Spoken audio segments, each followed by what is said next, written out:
আলিপুর আবহাওয়া দপ্তরের তরফ থেকে যেটা জানানো হচ্ছে, দিনের এবং রাতের তাপমাত্রা কিছুটা হেরফের হলেও আপাতত বৃষ্টির সম্ভাবনা নেই শহর কলকাতায়।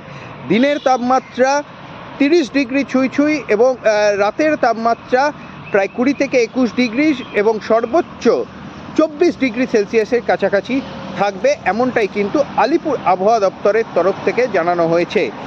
পশ্চিমী ঝঞ্ঝার কারণের জন্য রাজ্যের 4 জেলায় হালকা থেকে মাঝারি বৃষ্টিপাতের সম্ভাবনা রয়েছে, যদিও সেই বৃষ্টিপাতের প্রভাবে কোনোভাবেই ঠান্ডার প্রভাব থাকবে না, এমনটাই কিন্তু হাওয়া অফিসের সূত্রে জানানো হয়েছে।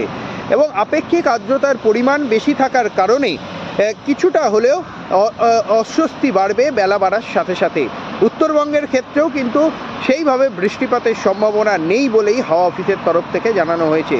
এবং দোলের আগে কিছুটা তাপমাত্রা কমলেও শীত ফিরে আসার কোনো সম্ভাবনা নেই। আপাতত শীতের বিদায় ঘণ্টা বেজে গিয়েছে বলেই হাওয়া অফিসের তরফ থেকে জানানো হয়েছে।